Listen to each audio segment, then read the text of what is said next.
नमस्कार मित्रांनो, मी तेजस खेडेकर। तुम्ही या चॅनलवर पहिल्यांदा आला असाल तर आपला चॅनल जरूर सबस्क्राइब करा आणि आपल्या या परिवाराचा एक भाग व्हा। आज आपण पाहणार आहोत सिंधुदुर्ग जिल्ह्यातील सर्वात प्राचीन असा जलदुर्ग असलेला किल्ले विजयदुर्ग। मुंबई ते विजयदुर्ग हे अंतर सुमारे 425 किलोमीटर इतके आहे। विजयदुर्ग गावातून आपला किल्ल्यावर प्रवेश होतो। त्या ठिकाणी पूर्वीच्या काळी खंदक होता। समुद्राचे पाणी त्यात खेळवलेले होते। किल्ल्यावर प्रवेश करण्यासाठी या खंदकावर उचलता येणारा लाकडी पूल होता। आज मात्र भराव घातल्यामुळे आपला थेट जमिनीवरून गडावर प्रवेश होतो। गडाचा पहिला दरवाजा म्हणजे हनुमंत दरवाजा आणि त्याच्याच समोर महाराजांनी स्थापन केलेले हनुमंताचे देऊळ आपल्याला दिसून येते।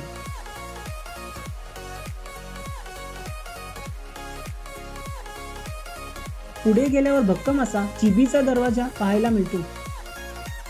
दरवाजातून आत शिरल्यावर किल्ल्याच्या पडकोटाला असलेल्या 3 तटबंद्या पाहायला मिळतात। दुसऱ्या आणि तिसऱ्या तटबंदीच्या मध्ये असलेल्या फरसबंदी मार्गाने पुढे गेल्यावर आपल्याला गोमुखी रचनेचे भव्य असे यशवंत महाद्वार लागते। 3 दरवाजे, तिहेरी तटबंदी यांच्या सहाय्याने किल्ला अभेद्य केलेला आहे। किल्ल्यात प्रवेश केल्यावर पोलीस चौकी समोर आपल्याला काही तोफा पाहायला मिळतात। प्रवेशद्वारातून आत शिरल्यावर डाव्या बाजूने गडफेरी चालू केल्यावर प्रथम आपल्याला खलबतखान्याची इमारत दिसते।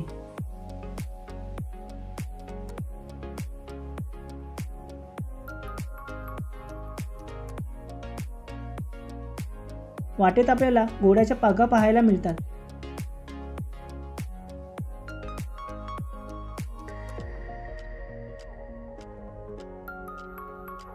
घोड्याच्या पाग्याच्या बाजूला किल्ल्याची भव्य अशी सदर पाहायला मिळते।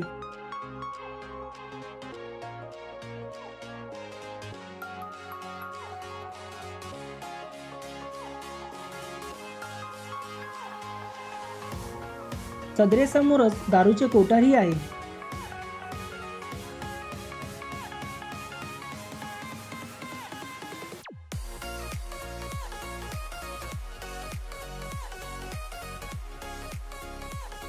दारू कोठाराच्या शेजारून एक वाट भुयाराकडे जाते। ती आपल्याला खुबलडा या बुरुजावर घेऊन जाते।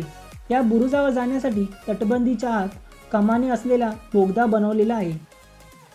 ते पाहून पायवाटेने पोलीस चौकीकडे येताना तिथूनच पुढची वाट आपल्याला ध्वजस्तंभाकडे घेऊन जाते। 1195 ते 1205 या कालावधीमध्ये शिलाहार घराण्यातील राजा भोज याने किल्ल्याची निर्मिती केली। छत्रपती शिवाजी महाराजांच्या आरमारामध्ये या किल्ल्याला मोठे महत्त्व होते। महाराजांनंतर सरखेल कान्होजी आंग्रे यांच्याकडे हा किल्ला होता। दर्यासारंग कान्होजी आंग्रे यांना 6 सुपुत्र होते। त्यांच्या मृत्यूनंतर सरखेल पदासाठी रस्सीखेच सुरू झाली। पुढे जेव्हा तुळाजी आंग्रे सरखेल झाले तेव्हा इसवी सन 1756 मध्ये तुळाजी आंग्रेंच्या विरुद्ध पेशवे आणि इंग्रजांनी संयुक्त आघाडी उघडली। पेशव्यांनी जमिनीवरून व इंग्रजांनी पाण्यावरून हल्ला केला। या युद्धात मराठ्यांचे संपूर्ण आरमार आगीच्या भस्य स्थानी पडलं आणि नष्ट झालं आणि विजयदुर्ग किल्ला इंग्रजांच्या ताब्यात गेला। शब्द पाळतील ते इंग्रज कुठले?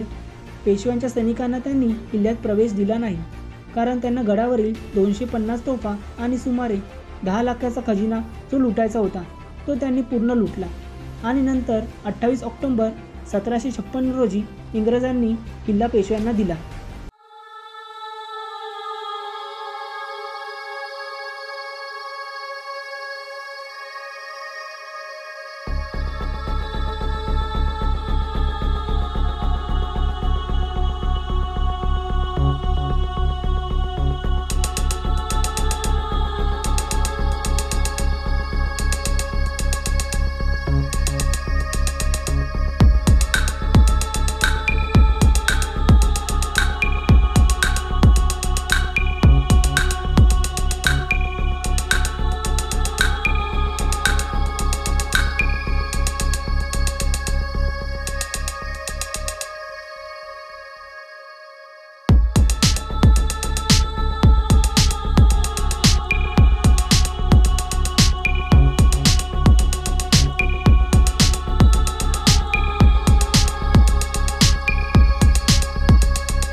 काही सिमेंटचे ओटे पाहायला मिळतात. 18 ऑगस्ट 1868 या दिवशी ब्रिटिश खगोलशास्त्रज्ञ सर जे नॉर्मन लॉकियर यांनी विजयदुर्गावर खास चौतरे बनवून घेतले व सूर्याचे निरीक्षण केले.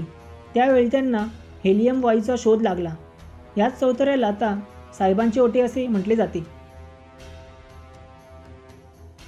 चौथरा पाहून झाल्यानंतर पुढे चालायला सुरुवात केल्यावर आपल्याला भग्न असे भवानी मातेचे मंदिर पाहायला मिळते.